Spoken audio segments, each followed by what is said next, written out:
A lot of this isn't going to make sense to you, and I'm sorry about that. I'm just going to start at the beginning, with the house.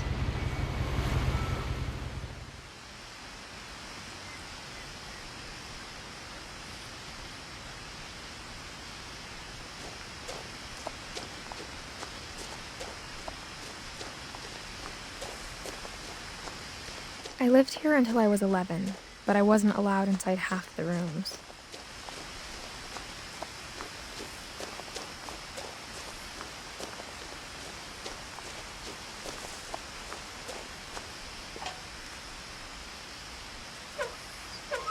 Inside the mailbox were bills from 7 years ago, marked urgent, open immediately.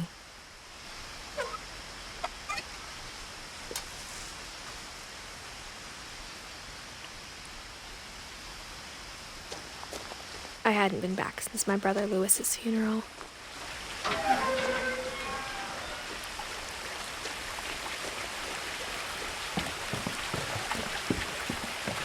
In her will, my mother left me a key, but didn't tell me what it unlocked. Maybe she thought I'd know. Or she thought that the mystery would be enough to bring me back.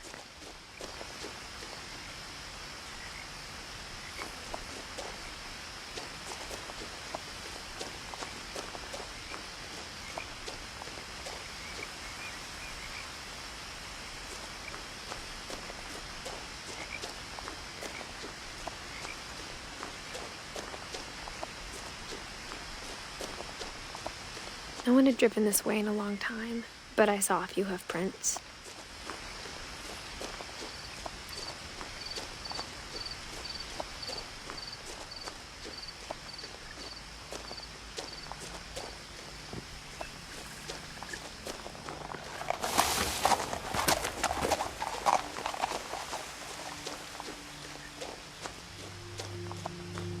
The truth is, even after I inherited the house, I never thought I'd come back to it. But now I had questions about my family that only the house knew the answers to.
woods around the house have always been uncomfortably silent, as if they're about to say something but never do.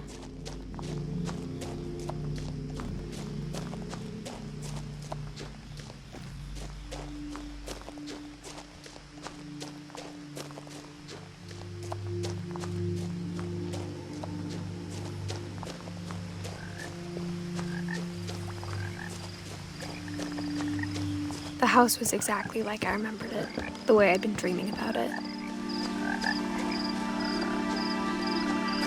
As a child, the house made me uncomfortable in a way I couldn't put into words. Now, as a 17-year-old, I knew exactly what those words were. I was afraid of the house.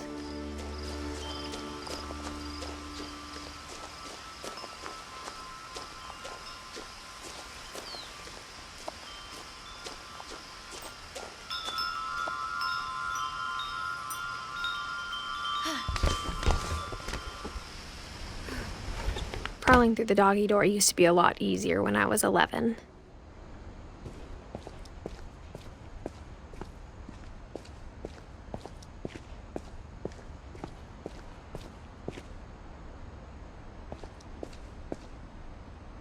The power had been turned off the night we left.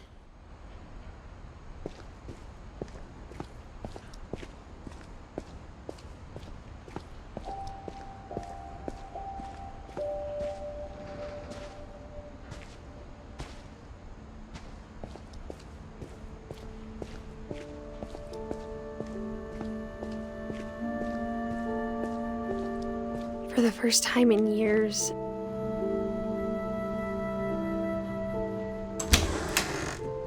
I felt like I was home.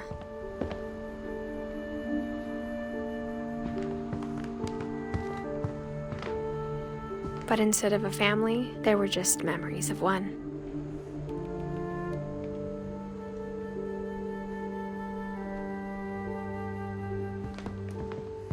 Like how only one restaurant would deliver to our house, so we had Chinese a lot.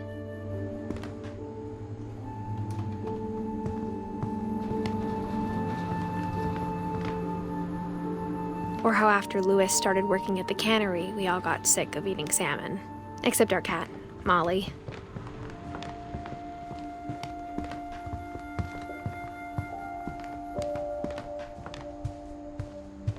The table was still a wreck from the night we left. It was like a bomb had gone off, killing everyone but sparing the furniture.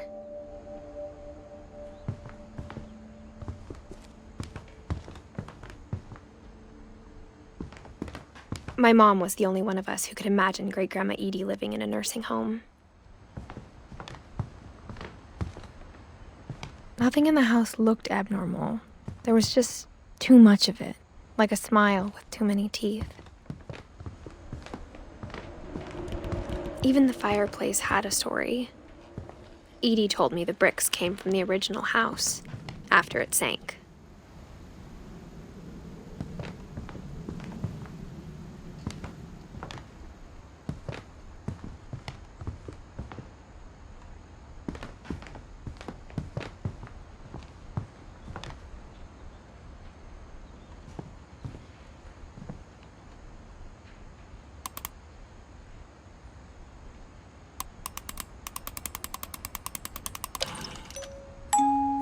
Great-Grandpa Sven built a music box for Barbara, along with the rest of the house.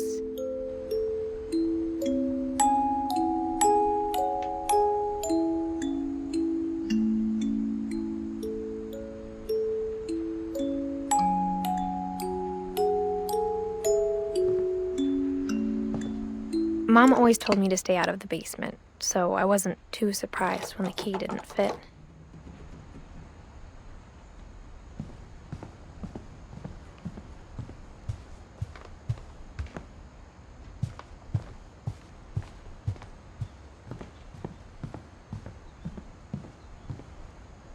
My mom wasn't much of an optimist, but she never stopped believing that my brother Milton was alive.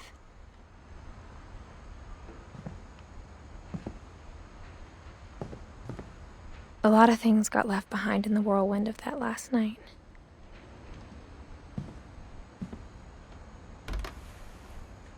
Edie told me once that every Finch who ever lived is buried somewhere in the library.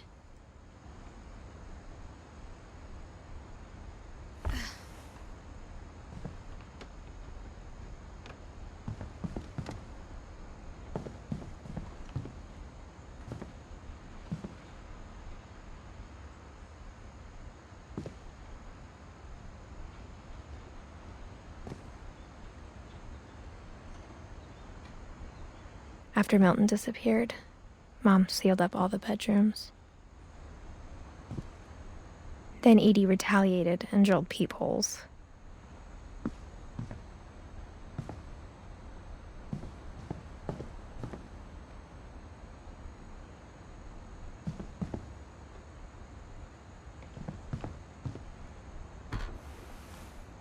Molly always seemed like a girl I could imagine being friends with, if she hadn't died in 1947.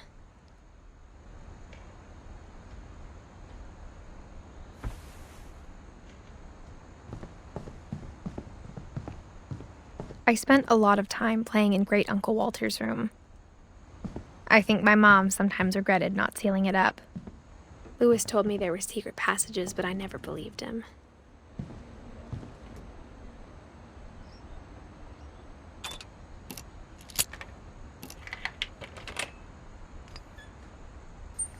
Turns out, my mom was really good at keeping secrets.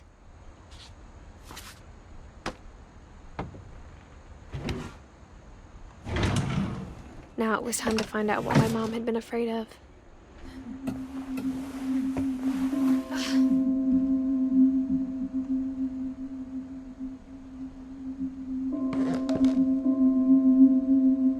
From the paintings on the wall, it was clear my brother Milton had been here before me. Reading this, maybe it sounds like I had a plan, but I had no idea what was behind that door.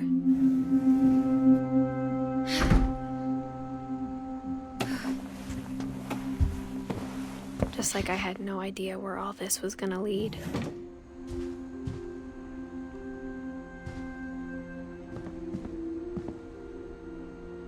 I got the sense Edie had spent a lot of time here. I grew up looking at Molly's room through peephole. Molly's gerbil had a tiny bedroom with its own even tinier gerbil cage. Being inside for the first time, I felt like I'd stepped behind a painting.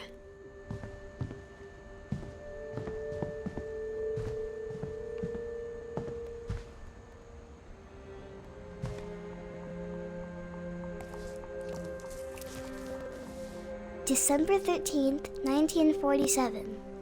Dear Diary, I'll be gone soon, but I wanted to tell somebody about what's gonna happen.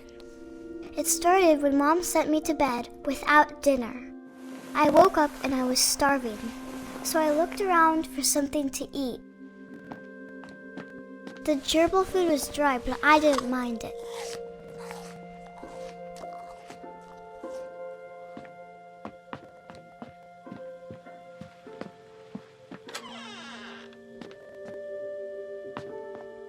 I kept eating and eating.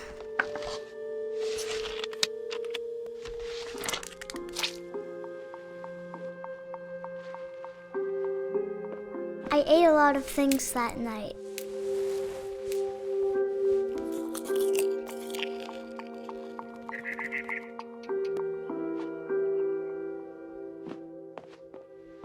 Then I heard chirping outside my window.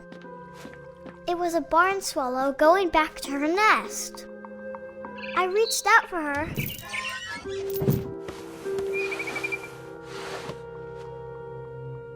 And suddenly, I was a cat.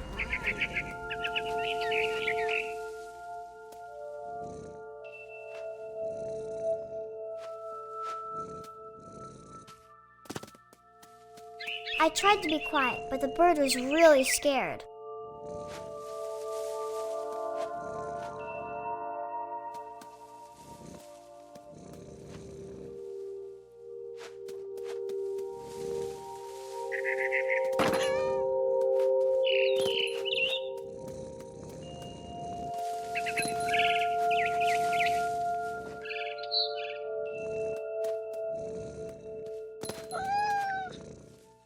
Mom and Dad didn't even look at me.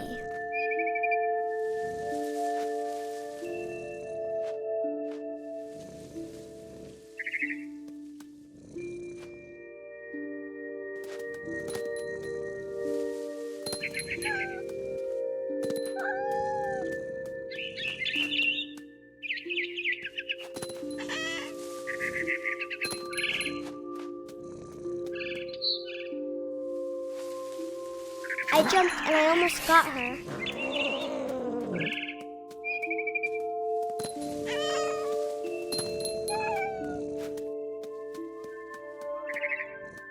I could tell she was getting really tired.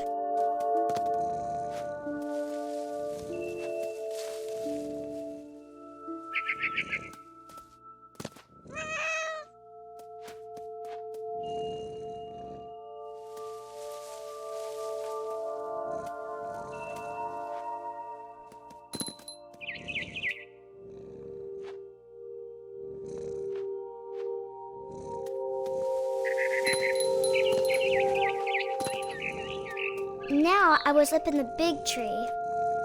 I promised Dad I wouldn't climb it anymore. All I cared about was eating that mama bird.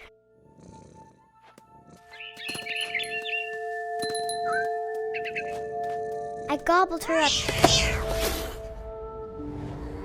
And suddenly, I was an owl. First, all I heard was the wind. Then I heard little teeth nibbling in the grass.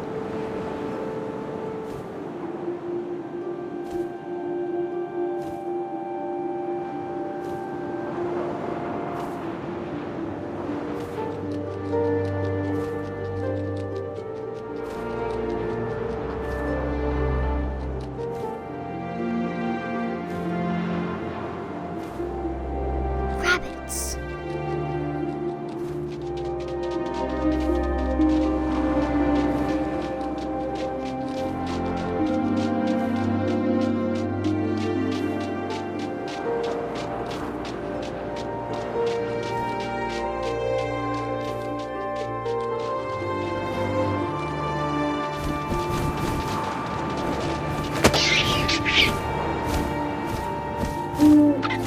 I imagined his face looking up and seeing mine through my talons. I swallowed him up, and I didn't chew one bit. Then I flew off to find something bigger.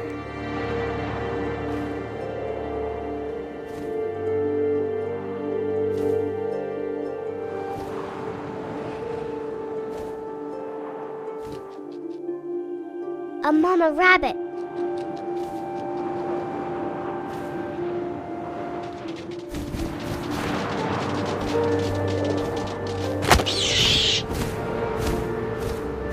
She was almost too big to carry. I started choking, but I couldn't stop eating. And suddenly, I was a shark.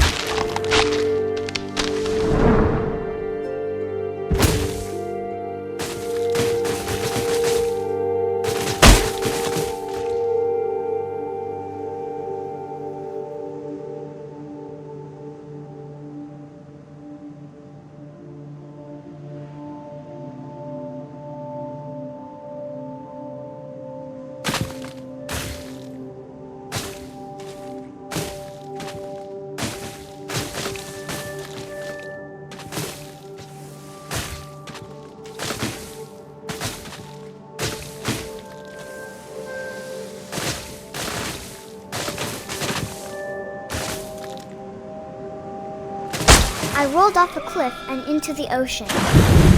Now, I was hungrier than ever.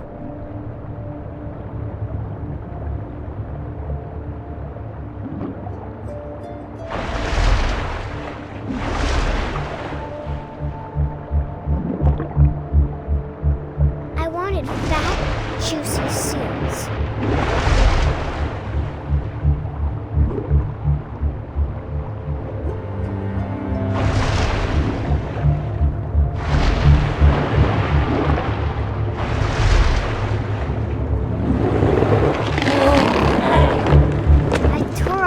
Flipper, and it tasted really good.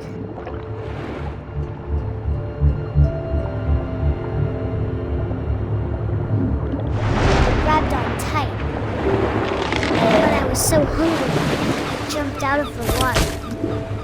When I opened my eyes, everything had changed.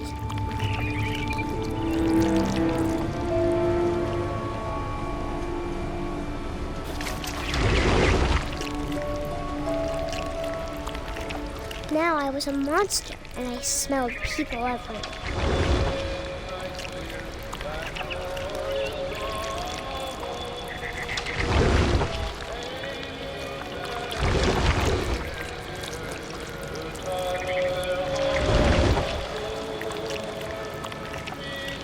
I was big, but I moved real quiet.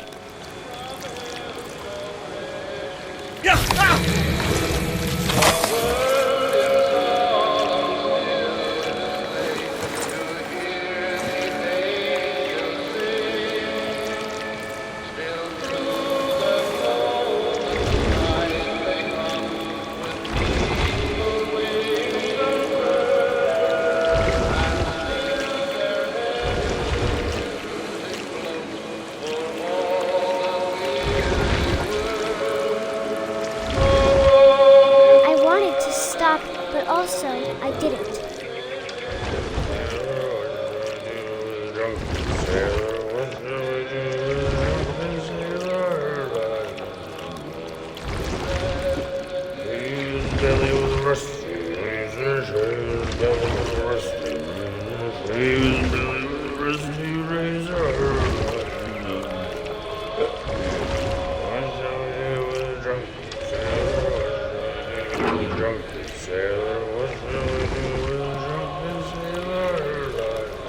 After the last passenger, I was still hungry. And across the water, I smelled something new. Something I had to have, so I swam towards it.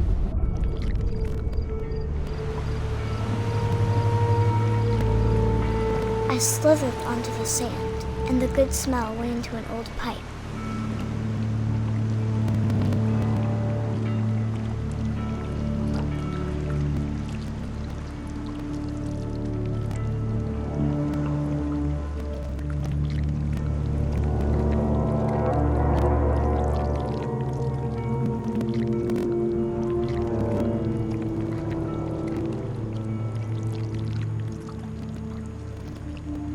I got closer and closer.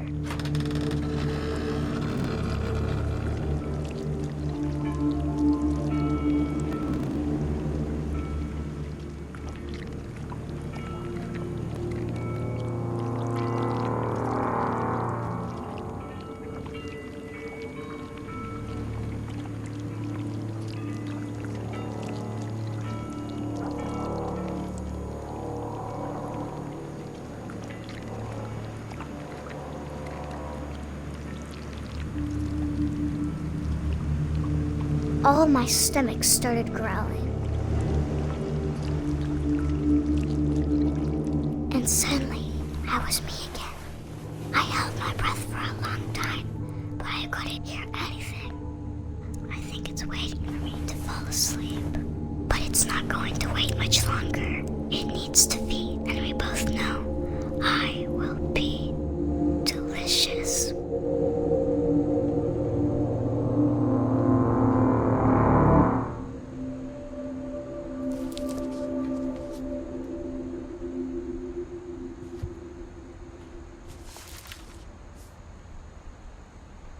I'm not sure if I believed all of that, but I'm sure Edie would have.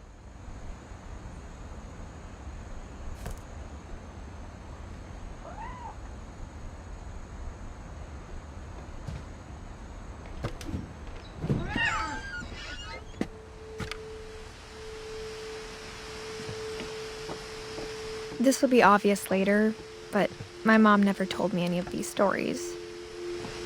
Edie would have, but Mom didn't like bringing up the past. Though, when we adopted a stray kitten, she was the one who named it Molly.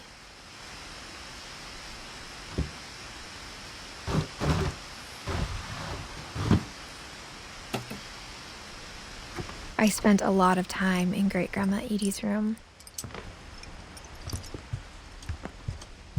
Her room was like a museum.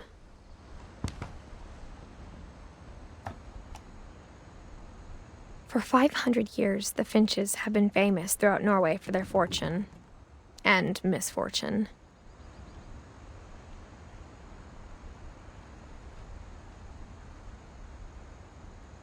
Odin Finch buries the latest victims of the family curse, his wife Ingeborg and their newborn son, Johan. On January 7th, 1937, he set sail with his family and his house, hoping to leave the curse behind. But 40-foot waves off the coast of Washington send the house and Odin to the bottom of the sea. Odin's daughter Edith, with husband Sven and baby Molly, step ashore on their new home, Orcas Island. Odin Finch is the first to be buried in the new family cemetery. His daughter Edie is already dreaming of a new Finch house.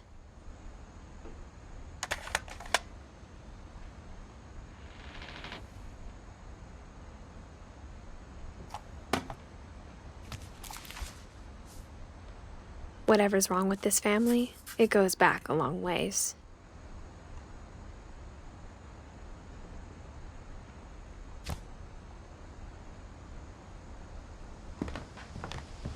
Edie knit me a new pair of gloves every year, just in time to replace the old ones. Louis died a week before we left, but Edie had already started to memorialize him.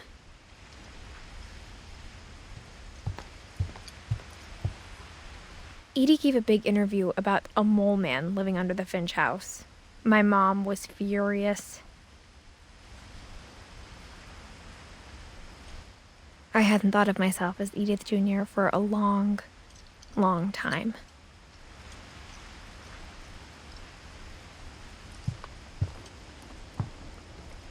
One summer, they evacuated the island, but Edie refused to go. For a few weeks, she was a celebrity.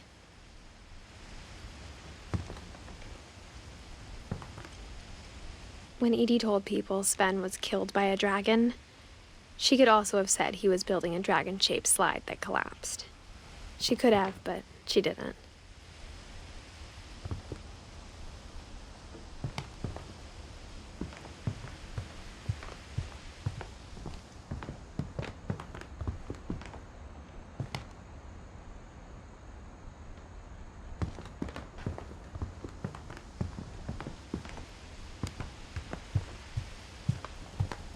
Even in her 90s, sometimes Edie seemed a lot younger than my mother.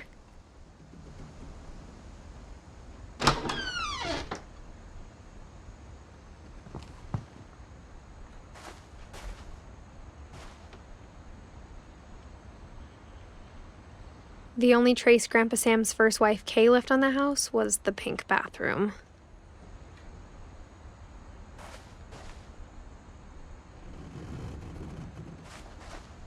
It was a pretty big trace.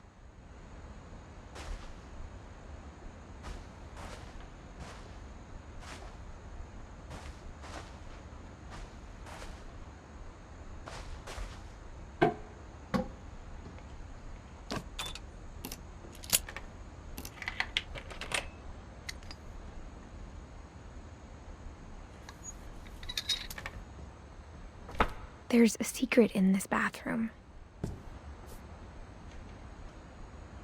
It's in the last place you would look. It isn't in the cupboard. It's hidden in this book.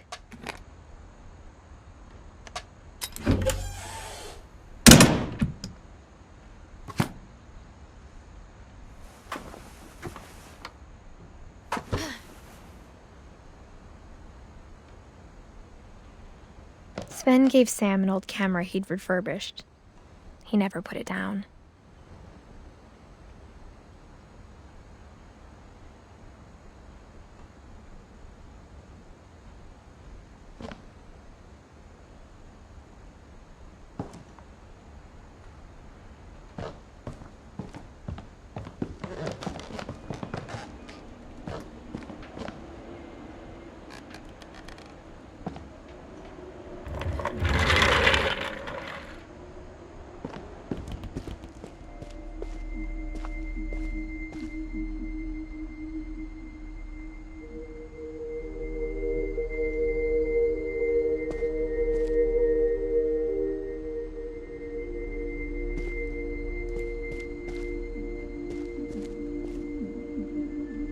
I knew Grandpa Sam had a twin.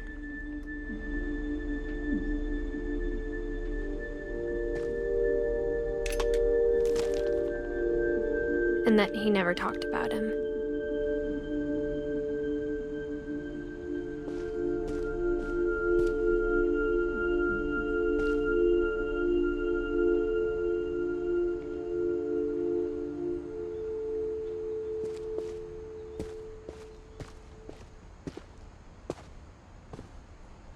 I guess my grandpa didn't like history any more than my mom did.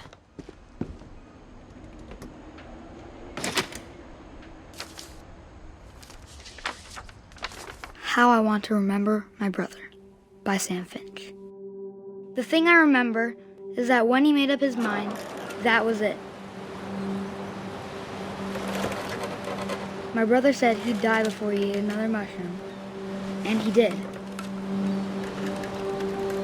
At Barbara's funeral, we swore we'd never be afraid again, and he wasn't. I think Calvin always wanted to fly. Sam! Calvin! Dinner's ready! Coming! But that day, he finally made up his mind to do it. I told him going around was impossible. Maybe if I hadn't said that. Calvin! I'm not gonna tell you again! Maybe if the wind hadn't picked up. Then maybe he'd still be here. But I doubt it. I think he'd already made up his mind. That's what I want to remember about my brother.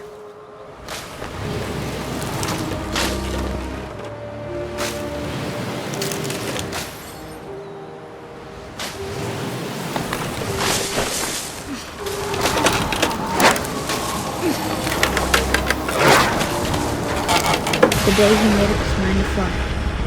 And he did.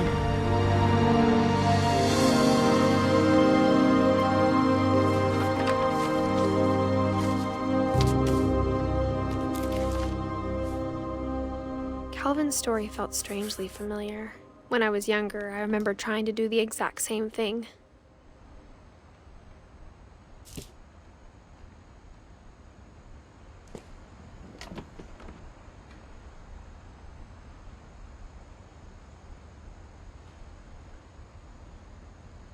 After the funeral, Edie roped off Calvin's half of the room.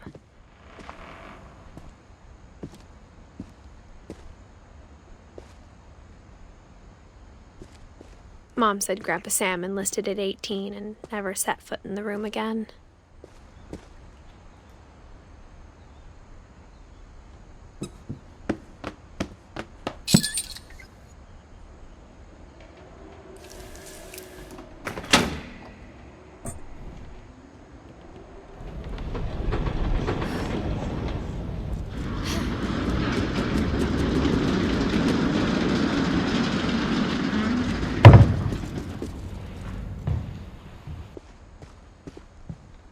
The passages were a pretty tight fit. They'd obviously been built for smaller hands and bellies.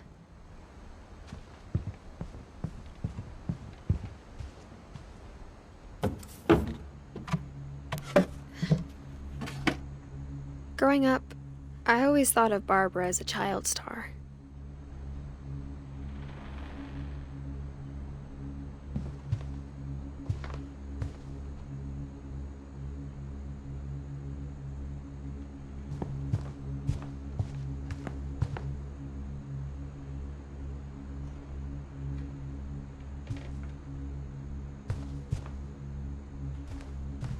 I never thought about how hard it must have been for her afterwards.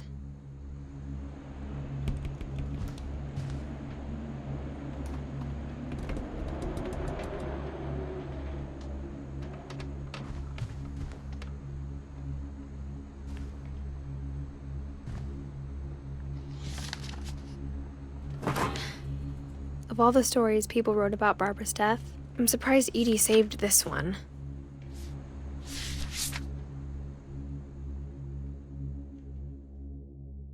Old Jack here with another ghastly tale inspired by America's most unfortunate family.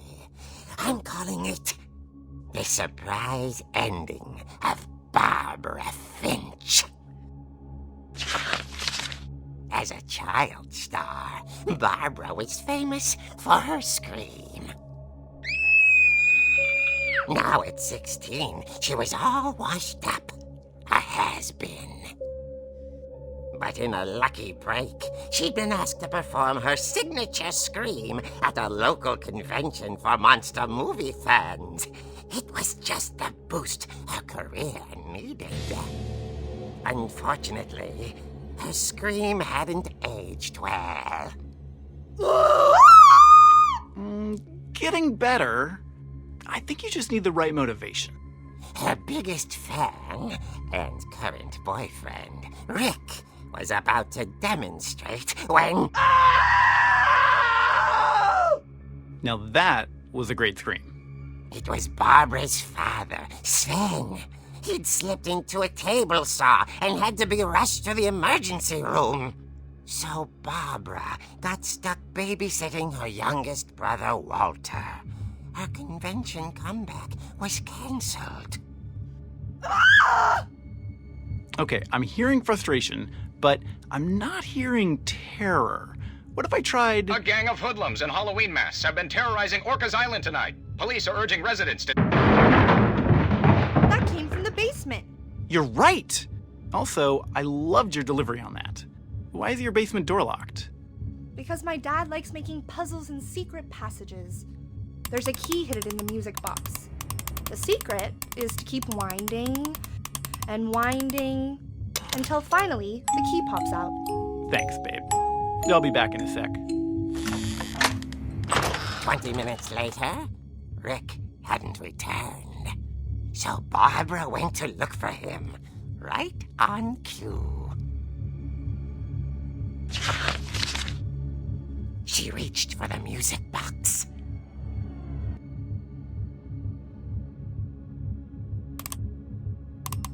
And as she wound the key, she listened for Rick, but the house was silent.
Rick? Barb, relax. I was just trying to scare you to help you find your scream. Well, I'm not scared, Rick. I'm furious. Then act furious. All I'm getting from you now is that you're hurt and confused and She threw him out, but she kept a little something to remember him by. Barb, have you seen my other crutch? And she was still holding it when she fell asleep watching the late picture show. Hours later... Barbara! Walter, what's going on up there? Ah! Okay, I'm coming up, but if this is a trick, you're dead, Walter.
was coming from inside the house.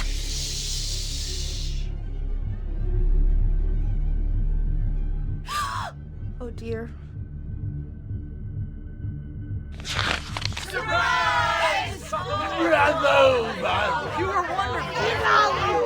monsters had come to surprise her.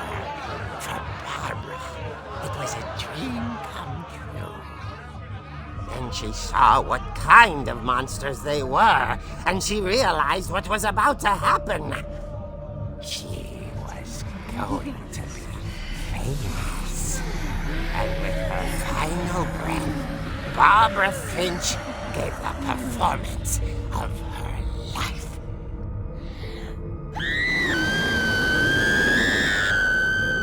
I wasn't there myself, but I hear Barbara was magnificent. Poor girl. She had a taste for stardom. But unfortunately, so did her fans. Of course, the police blamed it all on poor Rick, who disappeared the same night. And little Walter? Hiding under his bed the whole time. He took it all pretty hard, but that's another story. As for Barbara, tucked inside the music box is all they ever found of her. Her ear. Now that's what I call a real eerie tale.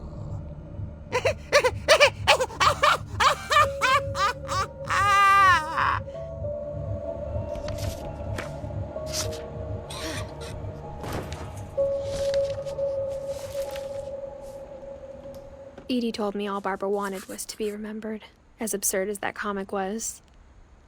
Maybe what Edie saw was a happy ending.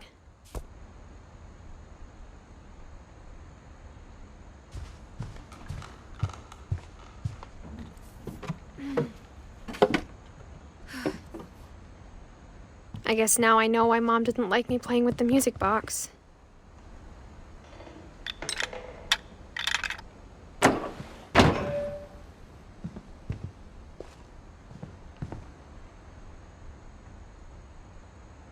Edie's father, Odin, built the original house.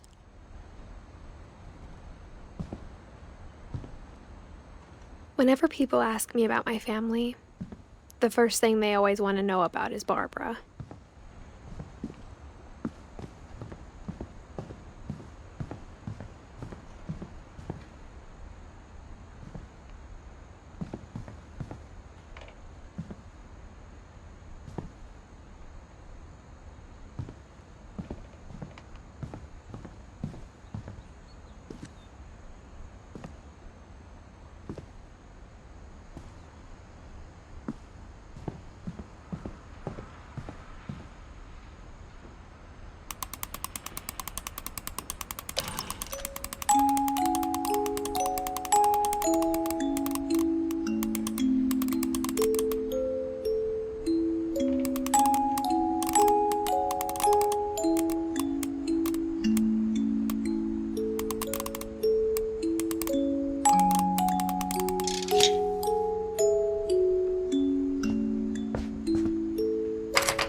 Mom said the basement was off limits, unless I wanted another tetanus shot.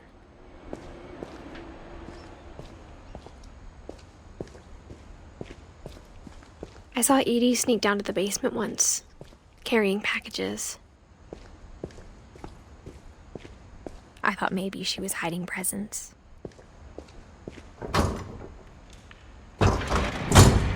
It turned out she was hiding a lot more than that.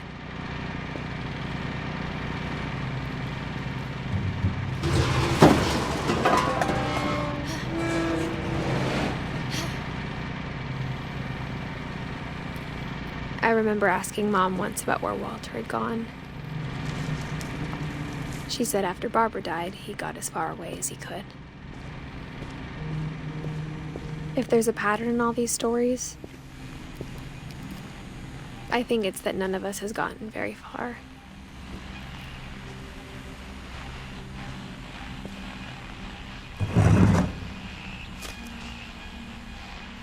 Goodbye, everyone. I can't believe I've been down here for 30 years. On that first day, after the shaking started, I didn't think I'd survive a week.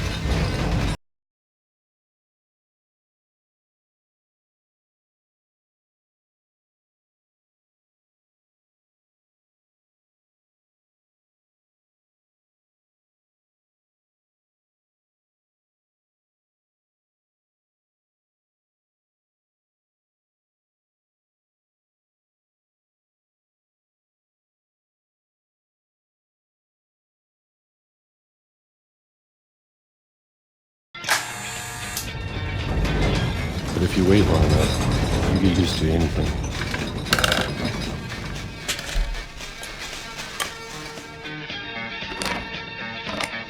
Even a monster on the other side of the door starts to feel normal.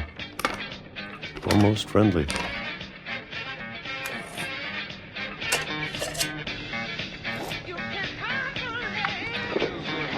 And then one day, everything just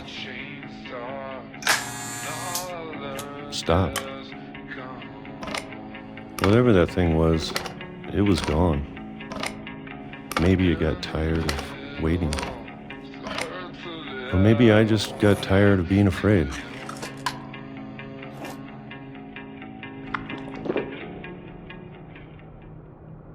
It's been a week now, the longest in 30 years.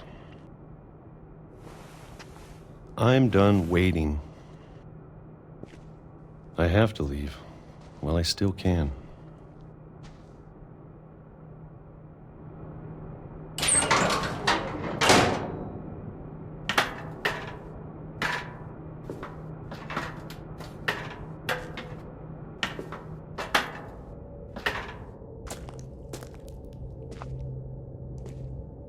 I know it's out there somewhere.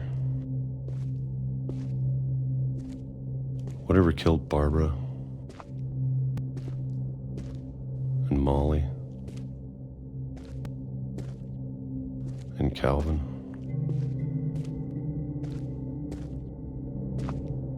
Maybe this is all a mistake. But I need to stop living the same day, even if it kills me.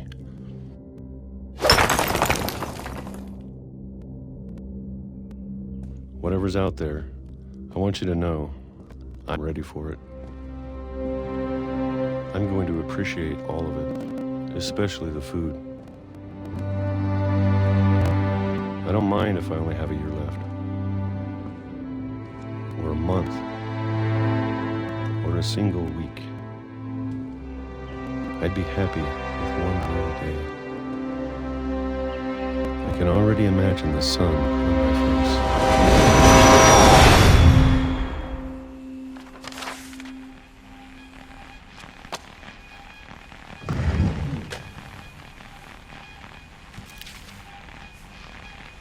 Walter died when I was 6. I can't believe my mom never told me he was down here.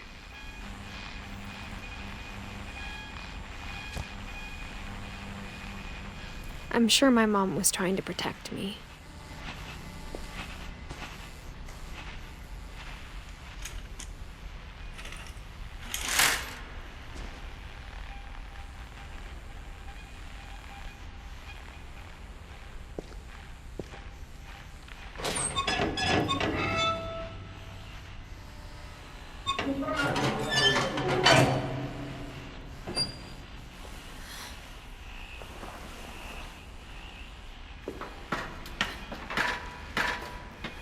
Maybe she was afraid I'd end up like Walter.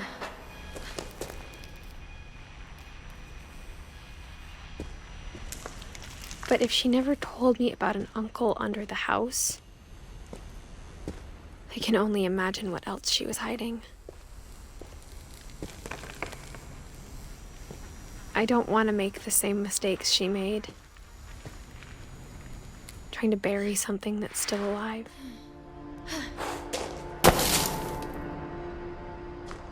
Now that there's only one of us left, or maybe two,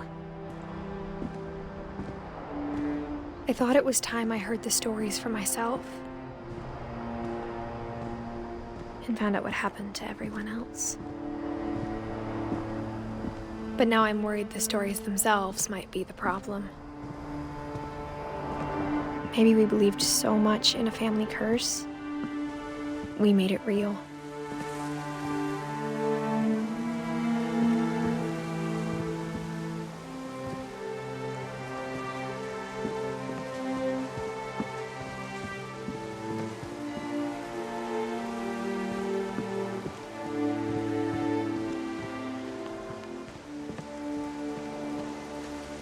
I don't know if I should even be writing this.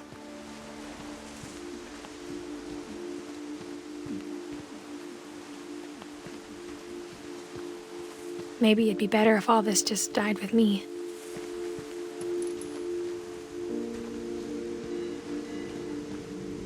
But I thought you should know about your family.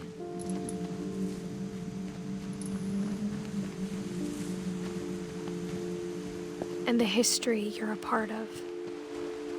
Though to be honest, I feel as lost as you probably do right now.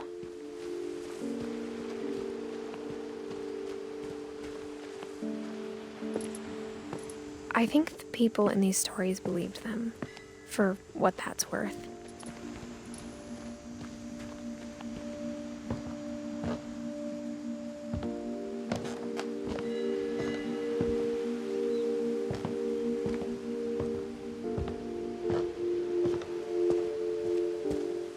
And when you look at the house, that history of imagination and stubbornness and madness, any of it seems possible.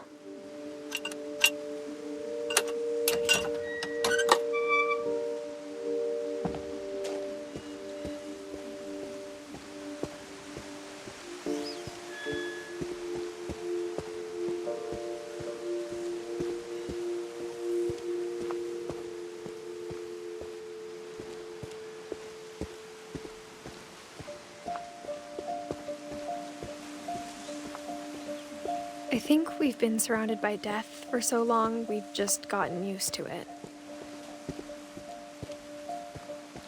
What kind of family finishes building a cemetery before starting the house?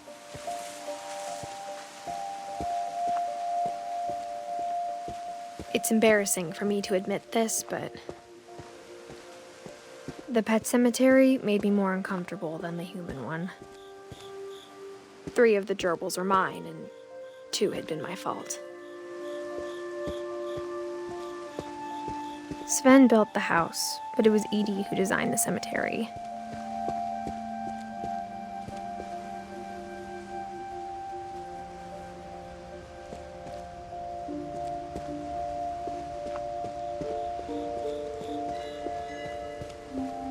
I'm sure Odin's monument had been Edith's idea. My mom was always trying to move on, but for Edith, the past never went away.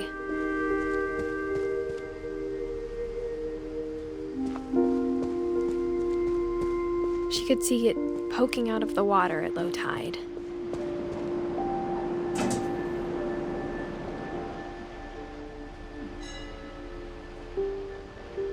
Edith said she dreamed about the old house every night.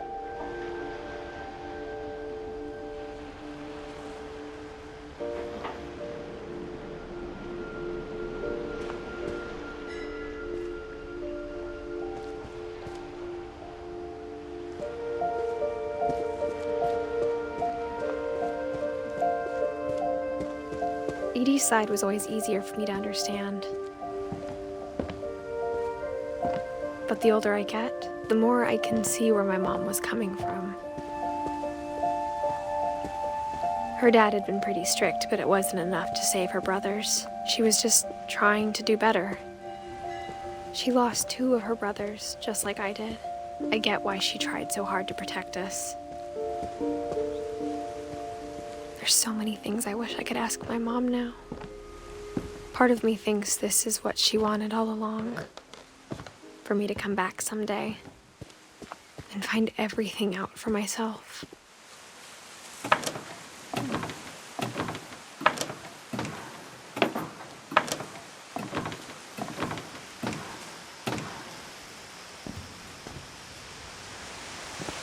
But looking back on it now,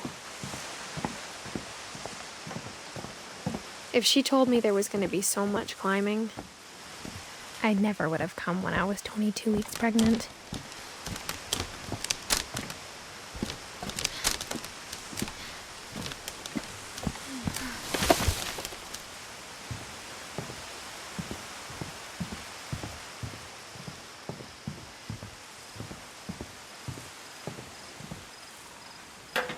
I never met Grandpa Sam, but I think he and my mom had a lot in common.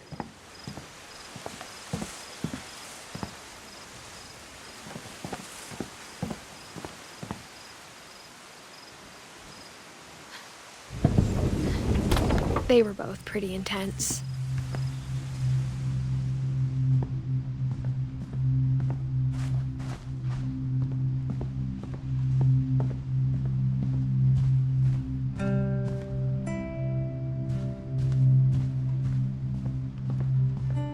Instead of hiding from death, Sam seemed to go out of his way to meet it.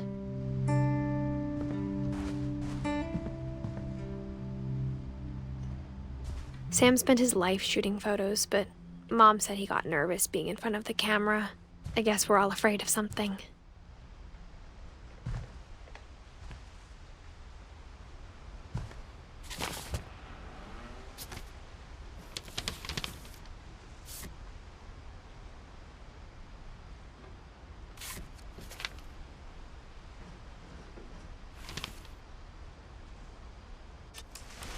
Dawn, I promise, you'll never forget this weekend.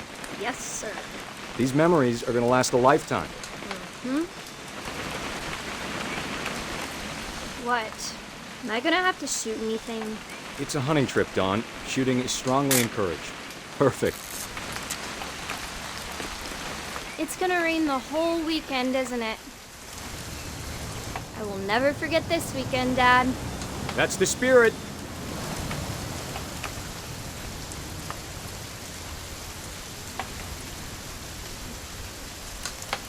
Smile, Dawn. Okay, got it. I'm gonna take some pictures, okay? Just be careful. That camera's older than you are.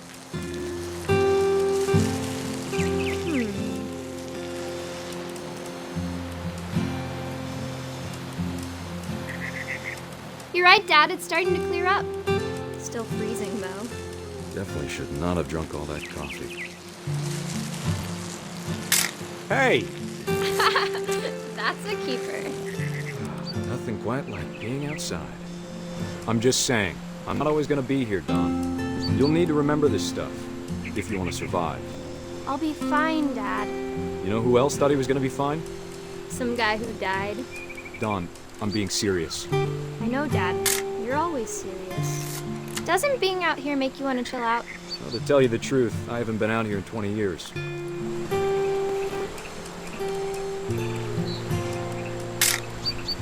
Dawn, don't you think you could find something more interesting to photograph?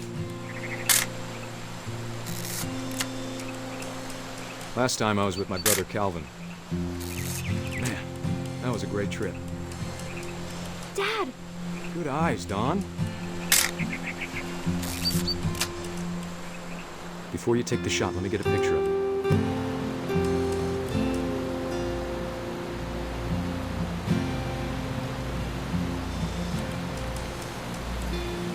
Dad, Just breathe. Let me get behind you. Do I have to do this? Dawn, you don't have to do anything. But if you want to survive, you need to be strong.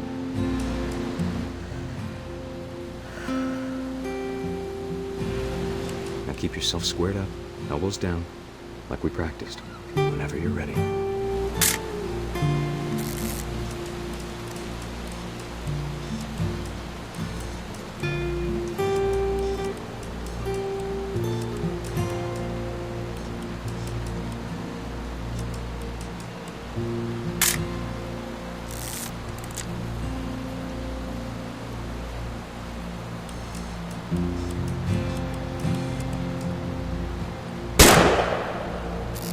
Great shot, Don.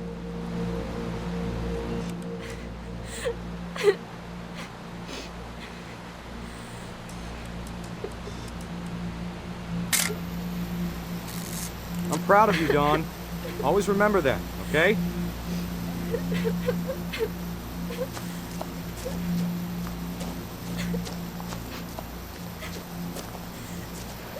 Sorry, Don. Just gotta reset the timer.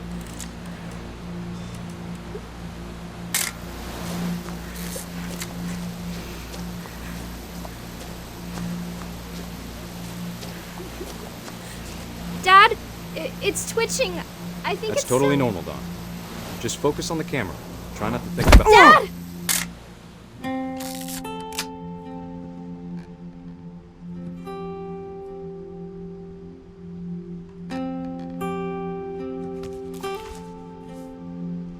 Of all these stories, that's the one I wish most that my mom had told me.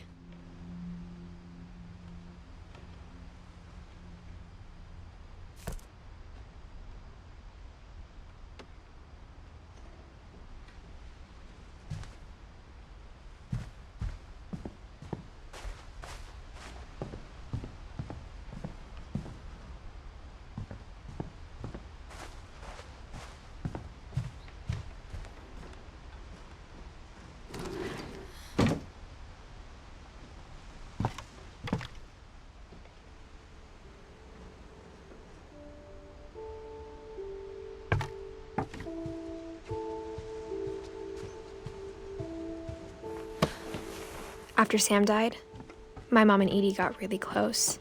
They'd both lost a lot.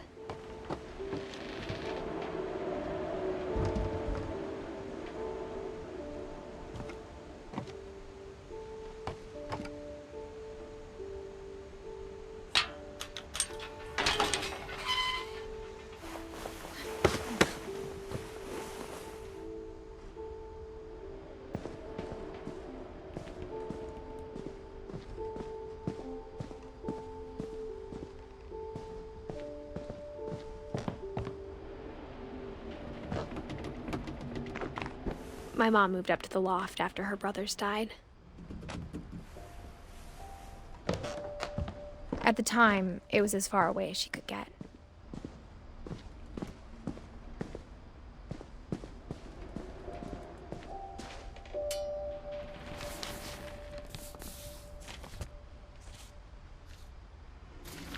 Dear Kay, do you remember the way Gregory used to laugh when he thought he was alone? Like something funny was happening, but only he could see it.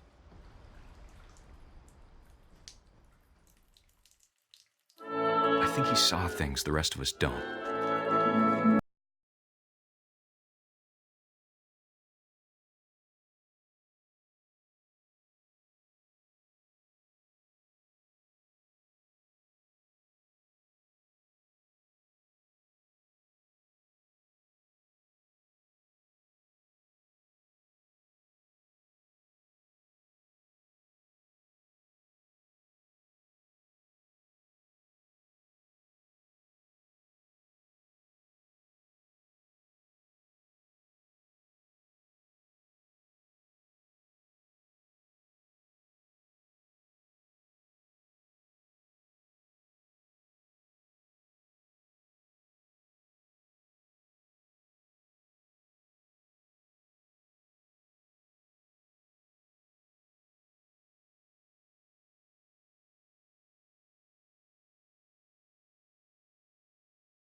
you did everything you could. Maybe if I hadn't called that night. Damn it. Hold on, I don't want Victor to hear this.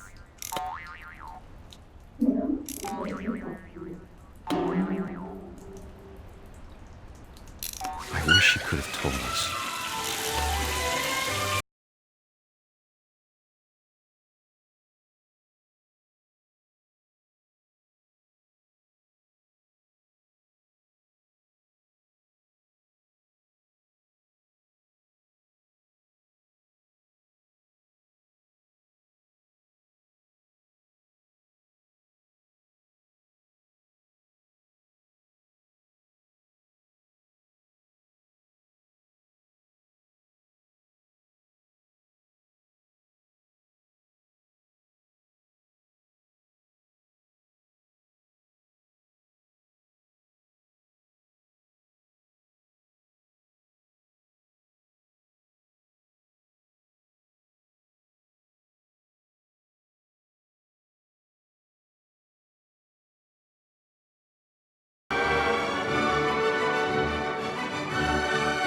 He'd want you to be happy too. Good luck, Kay. Love, Sam.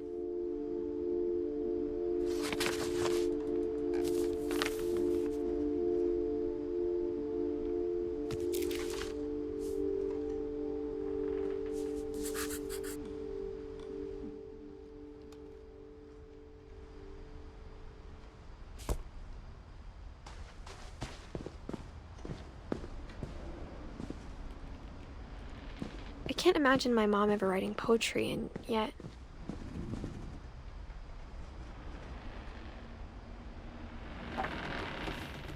A poem for Gus, who always said the wedding was a bad idea. Our father never hit us kids, at least not very hard, before the day my brother said with teenage disregard that he'd be dead before he'd see a wedding in our yard.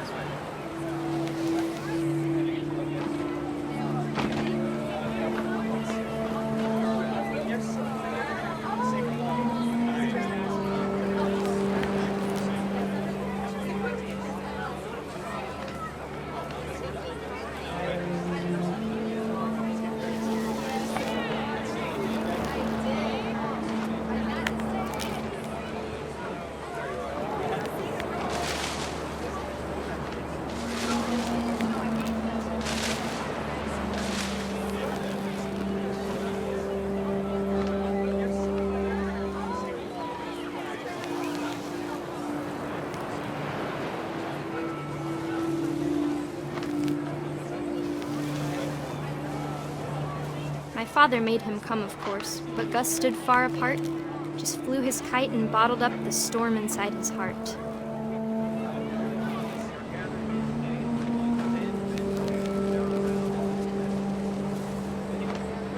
I tried to talk him out of it, but though he'd never met her, "We don't need a stepmom," were the words that I now remember. pronounce you husband and wife.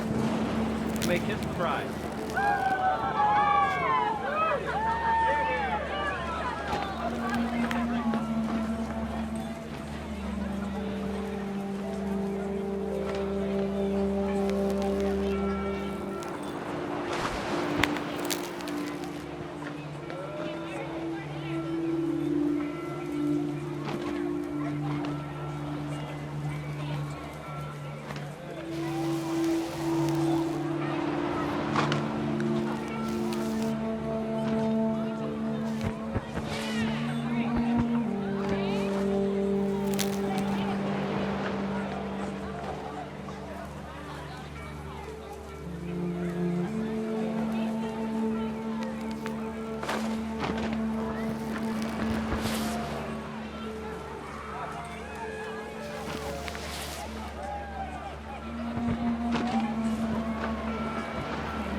When the time for photos came, Dad ordered him to come here.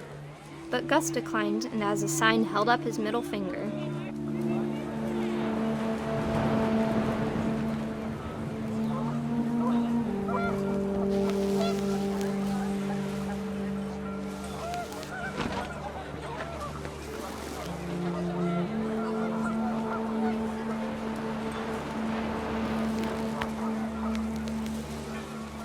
The wind picked up, and panicked geese appeared and quickly went. But all the humans did that day was go inside the tent.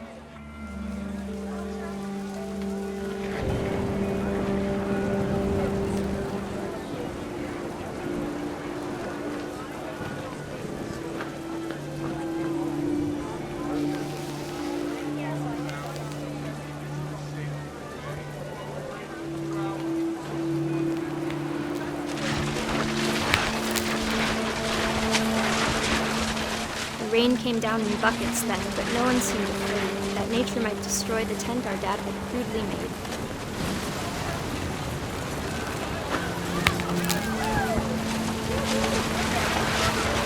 The thunder sounded much too close and full of angry power. But all my father said to this was, "Make the music louder."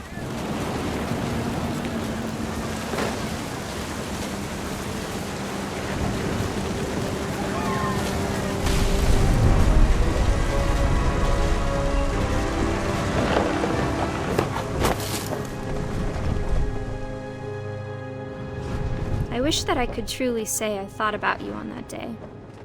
Out there on the beach alone, just you, the wind, the sea, and foam. But I didn't, until we found you.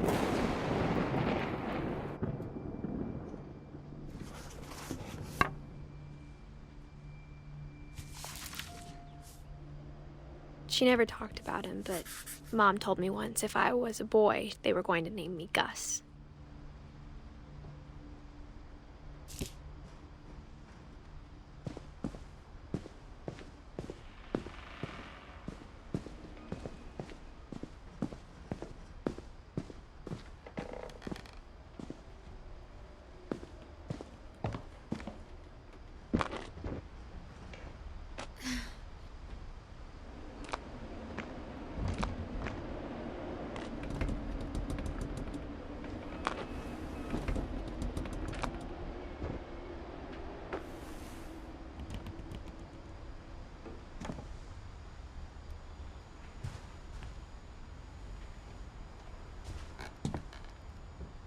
She spent a summer building houses in Calcutta, where she met my dad, Sanjay.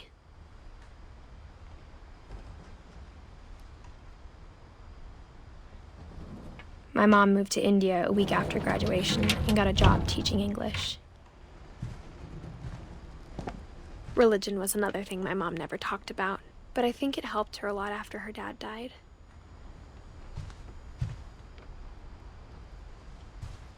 Louis was born a year later.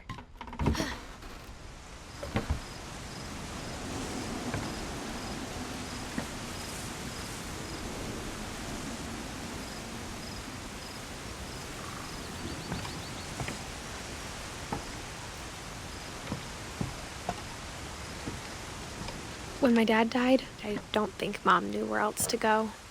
I'm sure Edie was happy to have her back. And to see kids in the house again.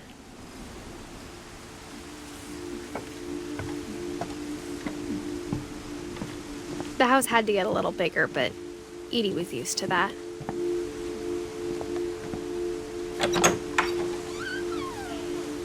And for a while, things were good. Almost normal. But it didn't last.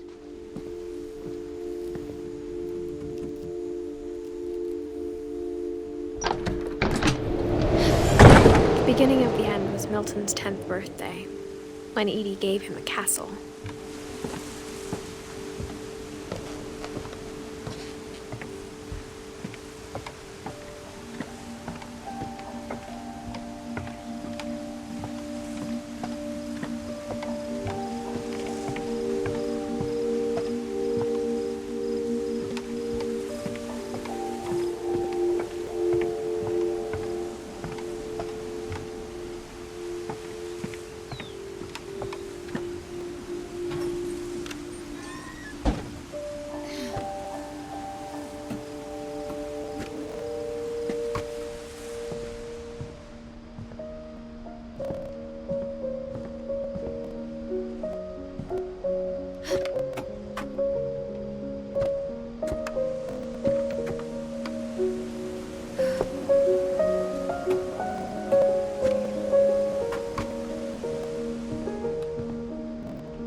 Milton Finch in The Magic Paintbrush.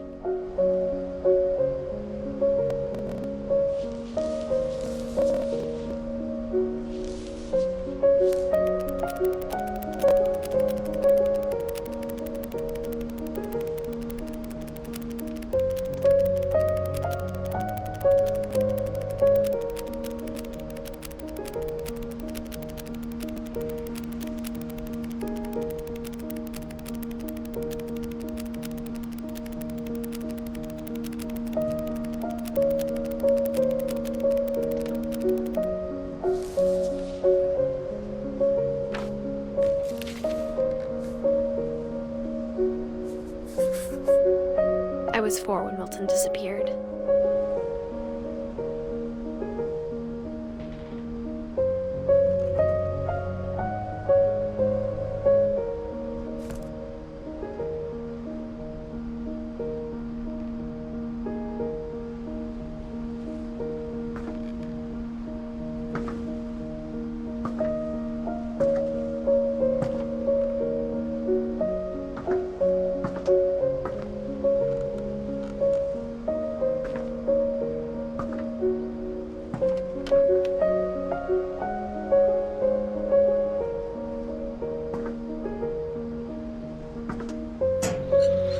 Mom spent months searching for my brother. Then she sealed the doors.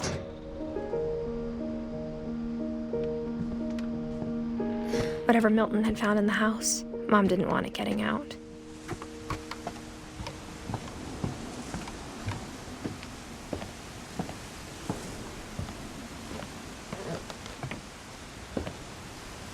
Mom definitely blamed Edie, but I think Louis blamed himself. After he graduated, he just spent more and more time in his room, until Mom got him a job at the cannery.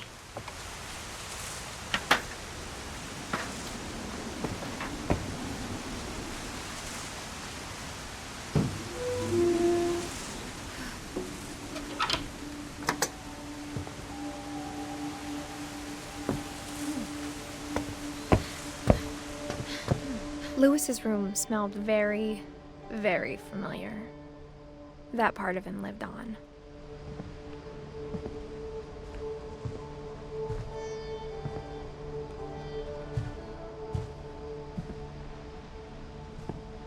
Louis and I spent a lot of time playing games together, but he was surprisingly bad at them.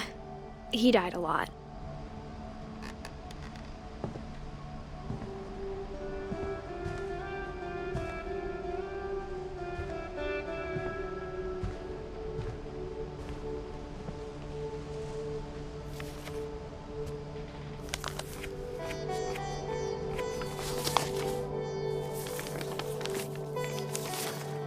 Dear Mrs. Finch, as Louis's psychiatrist, I can understand your desire for an explanation. As I see it, the trouble began in January, shortly after we convinced your son to seek treatment for substance abuse. Newly sober, I believe Louis first noticed the monotony of his daily life.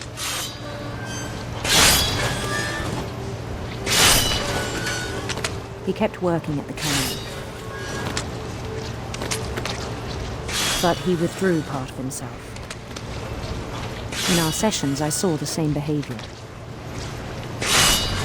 His mind began to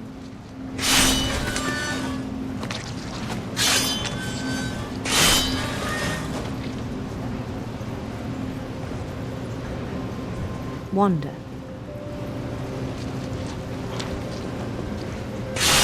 I asked him to describe it.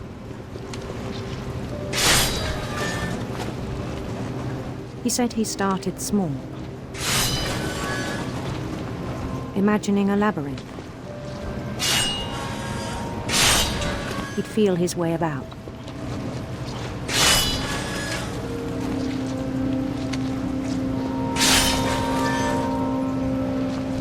Then something moved. Bats and toads.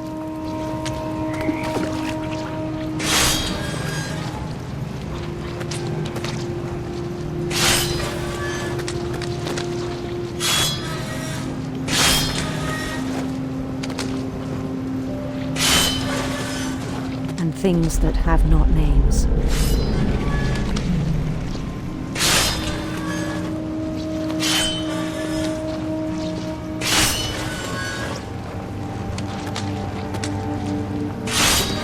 He knew it was all in his head. But he took it very seriously. I had hoped he'd find himself.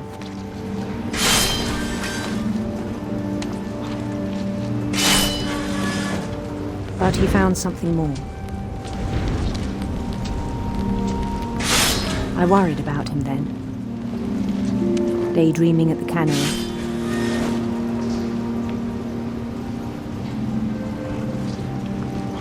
I spoke with his boss, but he said Lewis had become a model employee. Methodical, tireless, focused.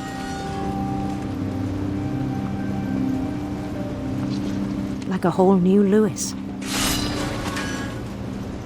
So I let him go on.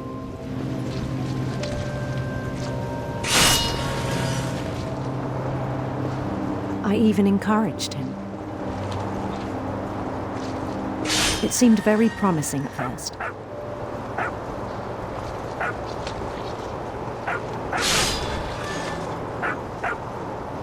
He told me he'd made a new friend.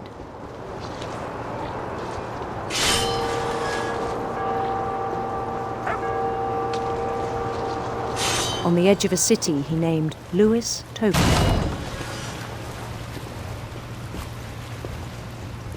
He built the city up slowly, brick by brick. Then he made musicians.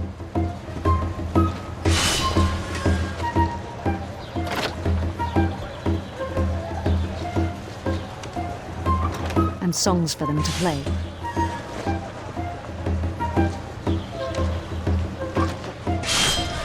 He talked about starting a band.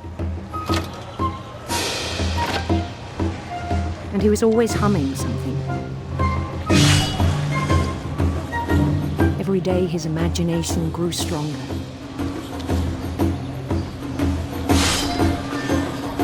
He no longer spoke at the cannery.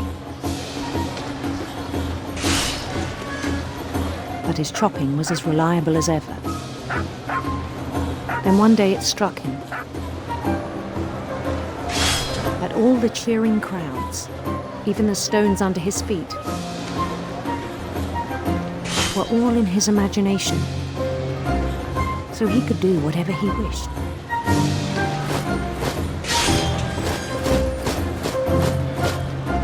He held an election for mayor, and he won. They begged him to stay, but his mind was already wandering. It became a game for him.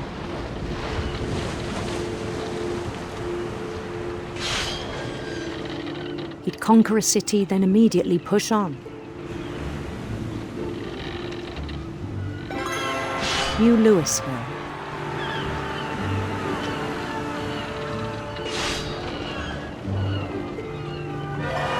St. Louis. He started drifting away from our reality.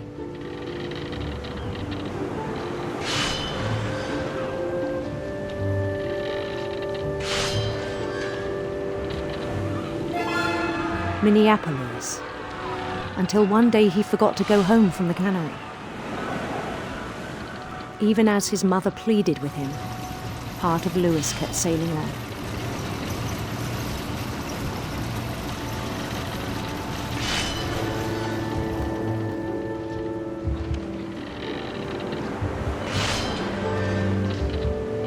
In Louisburg, he heard rumors of a handsome queen.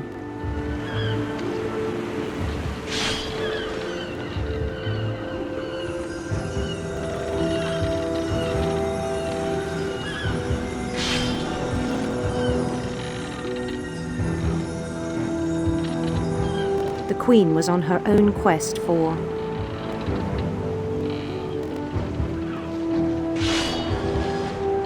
radiant rainbows.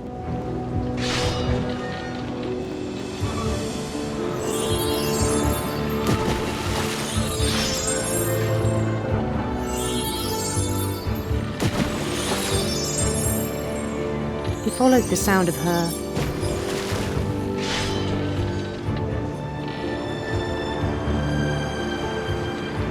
silver harp.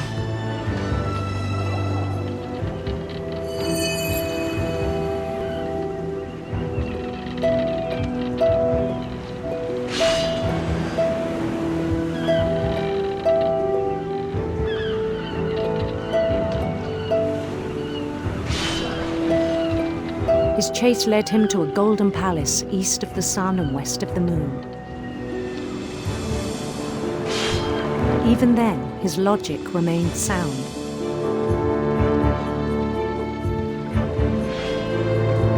He knew the world was all in his imagination.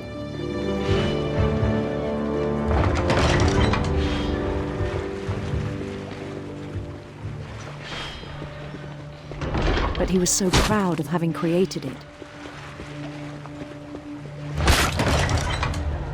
In his own eyes, he'd become something greater than a king.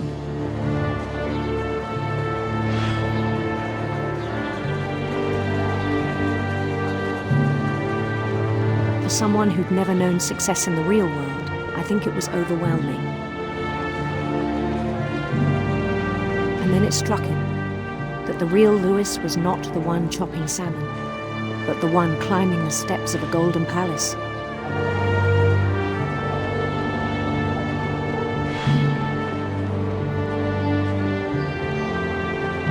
My imagination is as real as my body, he told me. It was hard to argue with him.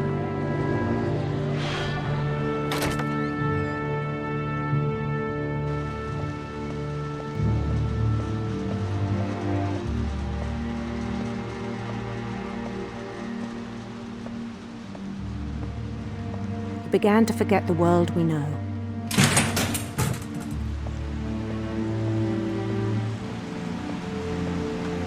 I think it pained him to remember Lewis, the cannery worker.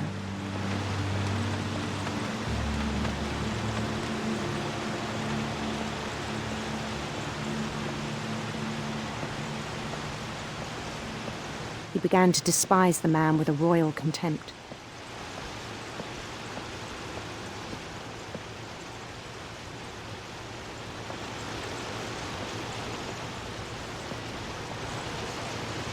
I still thought I could save him.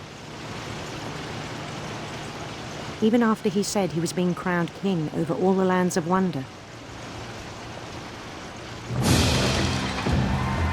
The palace would be packed with his companions.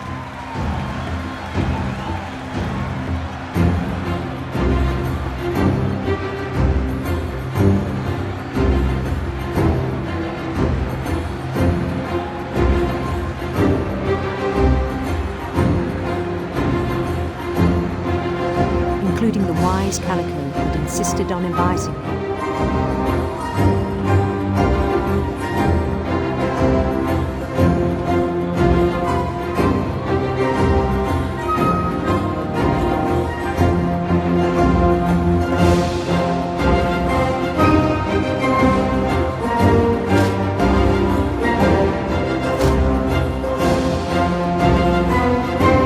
His queen waited, holding his crown.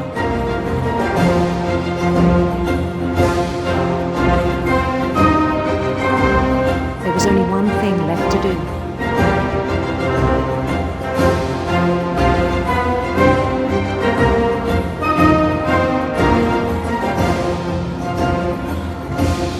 Bend down his head.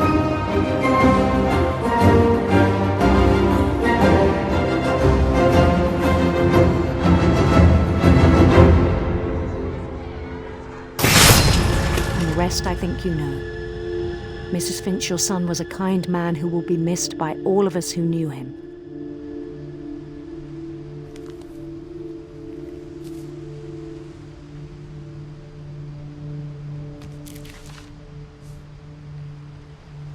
My brother was really cool. I wish you could have met him.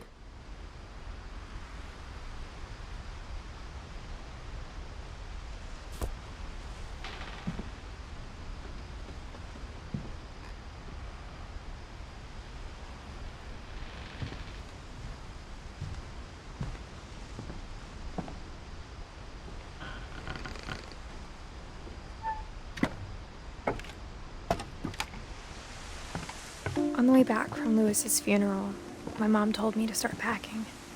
She waited until the day before we left to tell Edie.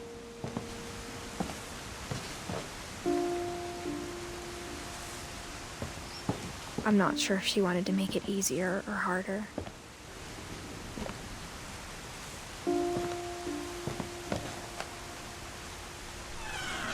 I wish we'd stayed.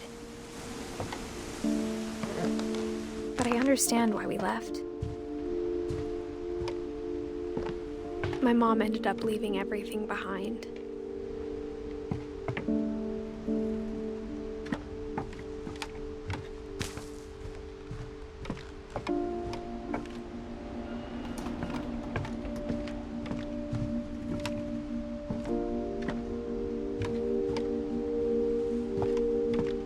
What happened that night had been coming for a long time.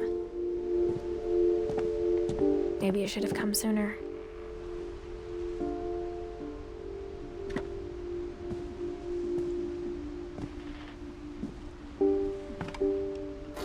But it had to end one way or another.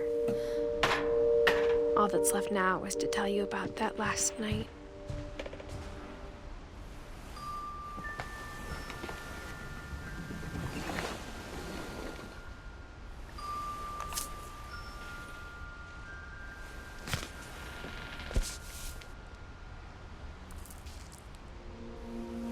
That whole last day, Edie just watched us pack and didn't say a word. Until supper, when she raised her glass and said, "To our final night together, and all our final nights apart." Grandma, you know what I said about alcohol.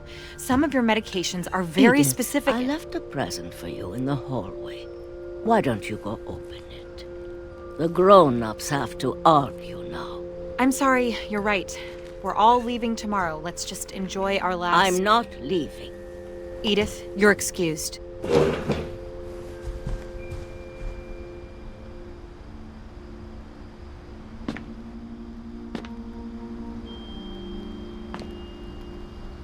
The power had been shut off that morning, but Edie always had plenty of candles. When my mom sealed the library, I don't think she knew about the other entrance, or that Edie had a key to it.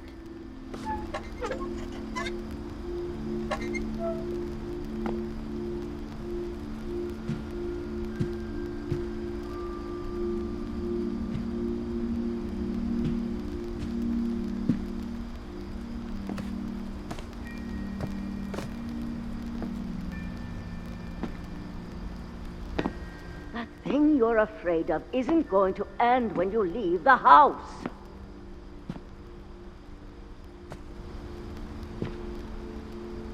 Edith has a right to know these stories. My children are dead because of your stories. I think it's best if Edith and I leave tonight. We'll have the nursing home send a van for you in the morning. Okay?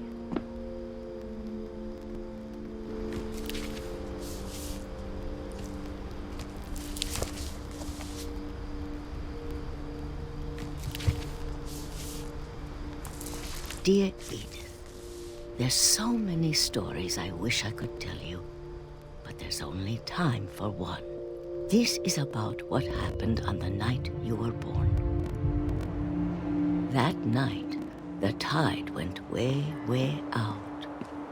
It was the first and last time I ever saw the old house aground. There'd been an earthquake out in the middle of the ocean. They called it the lowest tide in 1,000 years. God, it smelled awful. You know, I've seen that house every day of my life. But I never thought I'd go back to it. When the fog rolled in, I lost my way.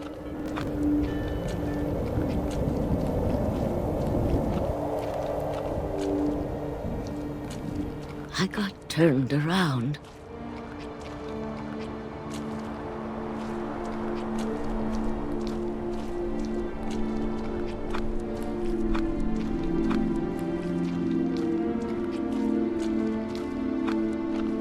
For a while, I wondered. I started seeing things.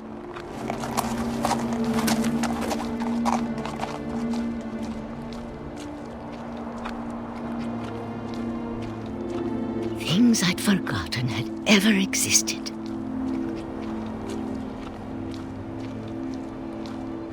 But when I saw them, they felt like old friends. That night, a lot of things came back to me. Or maybe I came back to them.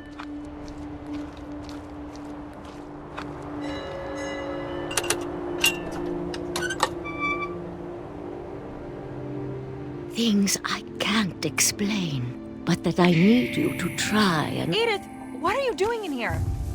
It's mine. Edith! Mom, you're gonna rip it! Let go! I kicked and screamed, but Mom dragged me to the car. I never saw Great-Grandma Edie again. The next morning, the van came to pick her up, but she was already gone. After that, we moved around a lot.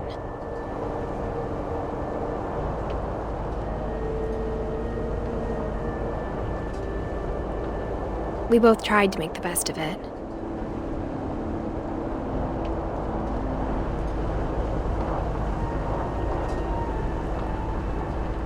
A few years went by.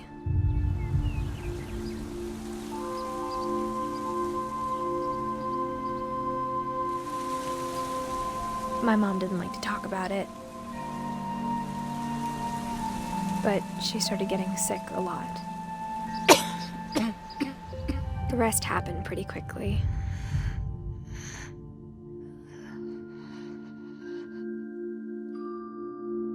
She got better for a while,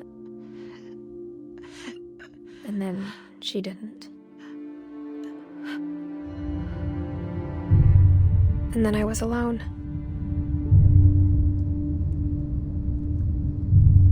The last Finch left alive.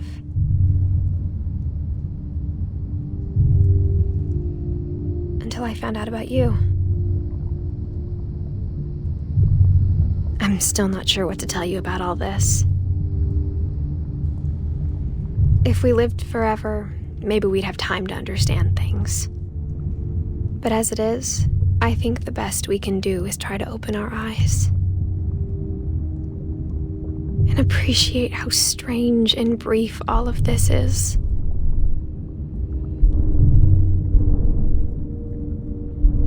This journal was supposed to be for you. But now I hope you'll never see it. I just want to meet you and tell you all these stories myself. But I guess if you're reading this now, things didn't work out that way.